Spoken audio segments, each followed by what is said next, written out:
What is DNA? DNA is the deoxyribonucleic acid, and DNA is a very large molecule made up of smaller unit called nucleotides. Each nucleotide has three parts.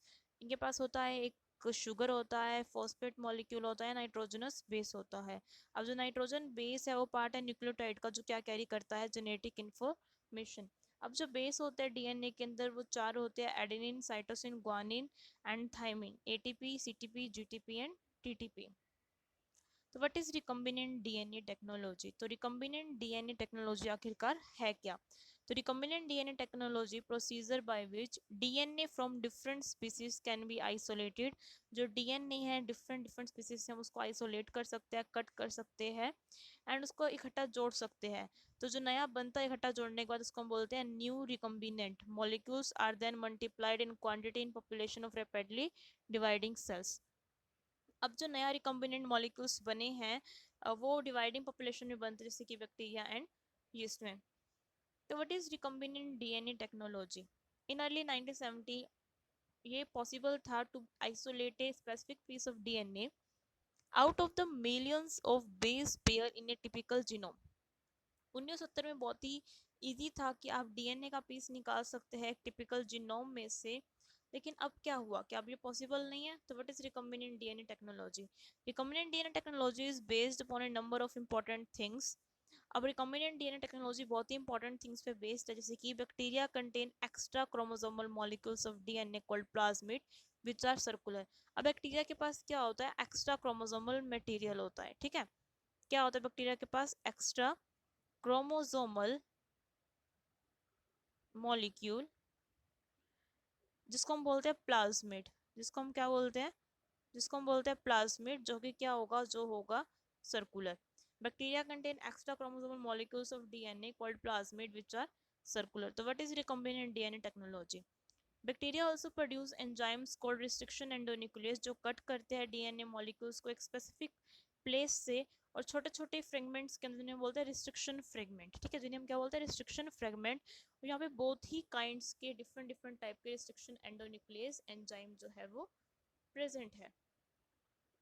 तो what is recombinant DNA technology, restriction enzyme and plasmid. एक तो sticky and होता है और एक क्या होता है, ब्लंट एंड होता है. Are the two possible configuration resulting from the breaking of double strand DNA. अब ये डबल स्ट्रैंड डीएनए था.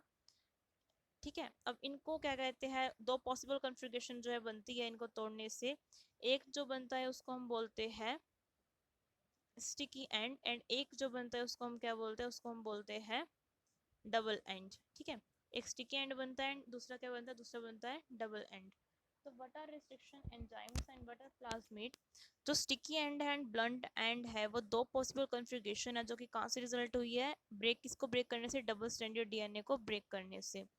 ठीक है, रिस्ट्रिक्शन एंजाइम्स एंड प्लाज्मिड. तो what is recombinant DNA technology. Restriction enzymes and plasmid. Restriction enzymes जो है act as a centre of symmetry. Two complementary strand of DNA are of equal length and फिर जो बनता है उसको हम बोलते हैं ब्लंट एंड. ठीक है, फिर जो बनता है उसको क्या बोलते हैं, ब्लंट एंड टीसी. ठीक है, जो ये बन गया इसको हम क्या बोलेंगे, ब्लंट एंड. तो what is recombinant DNA technology, restriction enzymes and plasmid. Some restriction enzyme जो है ब्रेक करते हैं डीएनए को on either side of centre of symmetry with the liberation of unequal fragment which are called stick. जैसे कि मेरे पास sequence है GAATTC. मेरे पास सीक्वेंस क्या है, GAATTCG. सेम सीक्वेंस मेरे पास नीचे है C, इसकी कॉम्प्लीमेंट्री आप कर दीजिए. तो ये सीक्वेंस मेरे पास क्या बनेगी, यहाँ पे G आ जाएगा, यहाँ पे C आ जाएगा. यहाँ पे ये इसको यहाँ से काट रहा है. ठीक है, और यहाँ पे इसको ये क्या से काट रहा है, बेसिकली यहाँ से काट रहे हैं. तो मतलब कि अब जो इक्वल लेंथ के तो है नहीं, अब जो बनेगी वो बनेगी स्टिक हैंड, मतलब कि स्टिकी स्टिकी नेचर की होगी, इन्हें बोलते हैं कोहेसिव हैंड. तो what is recombinant DNA technology. Digestion of DNA by eco R1 produce cohesive end, मतलब कि स्टिकी एंड. क्योंकि ये यहाँ से कट कर रहा है, यहाँ से कट कर रहा है. अब इको R1 की ये रिकॉग्निशन साइट है, कौन सी रिकॉग्निशन साइट है इको R1 की, GAATTC. तो ये जो है रिकॉग्निशन साइट है गाइस इको R1 की. अब जो इको R1 है इसी साइट को क्या करता है, पहचानता है. तो मैं डाइजेशन करने डीएनए का by eco R1 to produce cohesive end, ताकि हम क्या प्रोड्यूस कर सके, कोहेसिव एंड का क्या कर सके, प्रोडक्शन कर सके. तो हमारे पास कोई ऐसे इवेंट आ गए। तो what is recombinant DNA technology, restriction enzymes and plasmid. Restriction enzymes are primarily found in bacteria and are given abbreviation based on genus and species of bacteria। अब restriction enzyme primarily किसमें पाए जाते हैं, bacteria में पाए जाते हैं, और इनको abbreviation दी गई है किसके बेस पे, उनके जीनस एंड स्पीसीज के बेस पे। One of the first restriction enzymes जो है वो हमने आइसोलेट किया था इको R1 से। जो सबसे पहला रिस्ट्रिक्शन एंजाइम्स है जो हमने आइसोलेट किया था गाइस, वो हमने आइसोलेट किया था इको R1 से। हमने क्या किया था, आइसोलेट किया था। Eco R1 is so named because it was isolated from Escherichia coli strain called RY13। Eco R1 का नाम इसलिए पड़ा क्योंकि इसको हमने आइसोलेट किया था किस स्ट्रेन से, RY13 की स्ट्रेन से इसको हमने क्या किया था गाइस, आइसोलेट किया था। तो व्हाट इज अ जीन। अब ये जीन क्या होता है, जीन जो है स्ट्रेच है डीएनए का जो कि कोड करता है for a type of protein जिसका function that has a function in the organism. तो gene is a stretch of DNA, भाई डीएनए का एक फ्रेगमेंट है जो कि कोड करता है प्रोटीन के लिए, और उसका कुछ फंक्शन है एक ऑर्गेनिज्म के अंदर। अब ये यूनिट है हेरिडिटी की किसी लिविंग ऑर्गेनिज्म में। It is a unit of heredity in living organism. All living things depend upon gene. It is a unit of heredity in a living organism। अब जो जीन है वो किसकी यूनिट है भैया, जो जीन है वो यूनिट है हेरिडिटी की, और सारे के सारे लिविंग थिंग्स डिपेंड करते हैं किस पे, इस जीन पे। Gene hold the information to build and maintain an organism cells and pass genetic traits to offspring।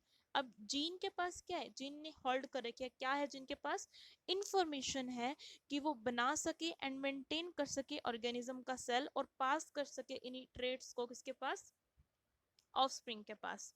तो व्हाट इज जीन क्लोनिंग, ठीक है, it can be defined as the isolation and amplification of. तो what is gene cloning, ठीक है, हम gene cloning के बारे में पढ़ने वाले हैं। It can be defined as the isolation and amplification of an individual gene sequence by insertion of that individual gene sequence into bacteria where it can be replicated. तो इसका मतलब क्या है कि आइसोलेशन करना है हमें, निकालना है, एम्पलीफिकेशन करना है किसी जीन सीक्वेंस का। अब उस जीन सीक्वेंस का कैसे एम्पलीफिकेशन करेंगे, उसको निकाल लेंगे एंड देन बैक्टीरिया में डाल देंगे जहाँ इसको रेप्लिकेट होना है। तो बेसिक स्टेप क्या है जीन क्लोनिंग में, तो स्टेप 1 जो है, a fragment of DNA containing the gene to be cloned. जिस फ्रेगमेंट को आपको निकालना है, जैसे मैंने इसको निकाला, ठीक है, आप इसको पहले क्लोनिंग करो, बहुत सारे बनाओ। It is inserted into a circular DNA molecule called a vector. उसके बाद इसको किसके अंदर डाल देना है भैया, उसके बाद इसको डाल देना है सर्कुलर डीएनए मॉलिक्यूल जिसको हम बोलते हैं वेक्टर। अब ये क्या प्रोड्यूस करेगा, काइमेरा और रिकम्बिनेंट डीएनए मॉलिक्यूल। अब ये क्या प्रोड्यूस करेगा गाइस, रिकम्बिनेंट डीएनए मॉलिक्यूल। ये क्या करेगा, प्रोड्यूस कर देगा, it will produce the recombinant DNA molecule. तो what is the step 2, the vector as act as a vehicle. अब जो वेक्टर है किसकी तरह एक्ट करता है,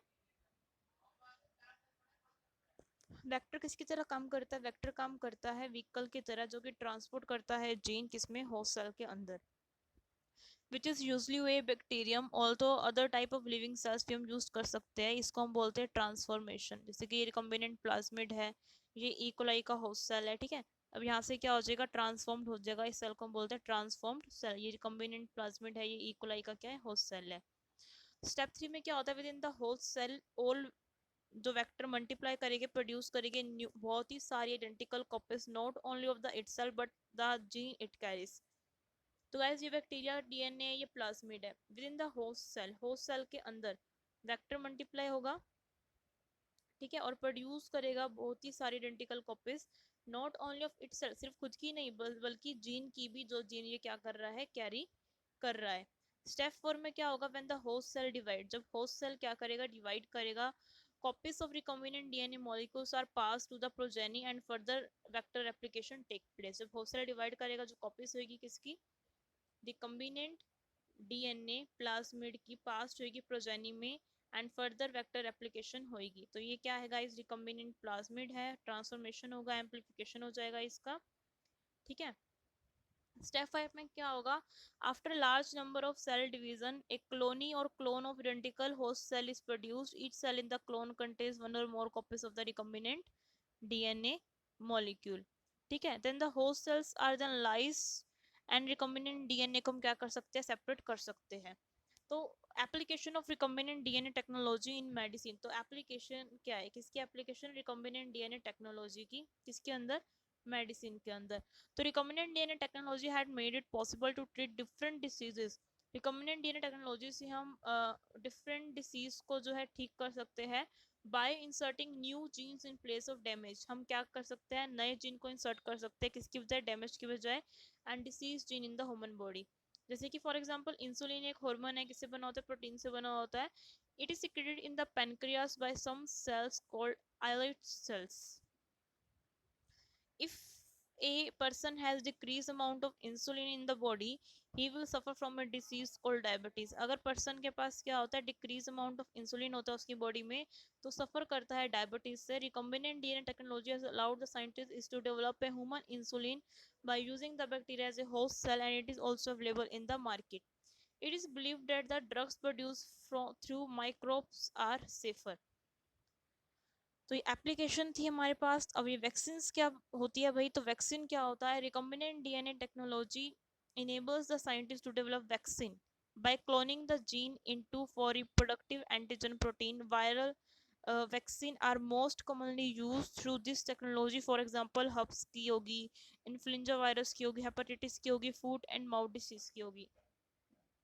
तो ये कुछ जो है, ये कुछ वैक्सीन है जो कि हम प्रोड्यूस कर सकते हैं. तो what are vaccine? Recombinant DNA technology से हम वैक्सीन प्रोड्यूस कर सकते हैं, जैसे कि हर्ब्स, influenza, hepatitis and foot and mouth diseases की. तो अब हम बात करने वाले हैं ह्यूमन ग्रोथ हार्मोन की.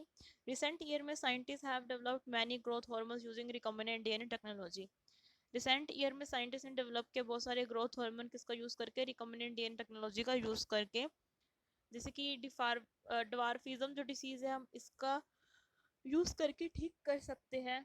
एंड बहुत सारी इन्फेक्शियस डिसीज जो है, जो कि डायग्नोस कर सकते हैं, और कुछ सर्टेन टेस्ट है. Recombinant DNA technology has allowed the development of many tests which are being used to diagnose disease just like TB and cancer.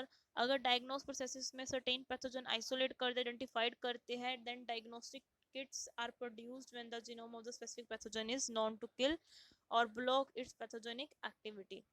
So what is production of novel plants? Our recombinant DNA is used in distinguishing of novel agriculture plants which are high yielding and pest resistant. Cloning of genes from wild pest resistant varieties have been used. What a stain improvement for fermentation. Recombinant DNA is extensively used होता है किसकी improvement के लिए? Improvement of stains of microbes. Okay, तो ये कुछ था recombinant DNA technology के बारे में. Thank you so much guys.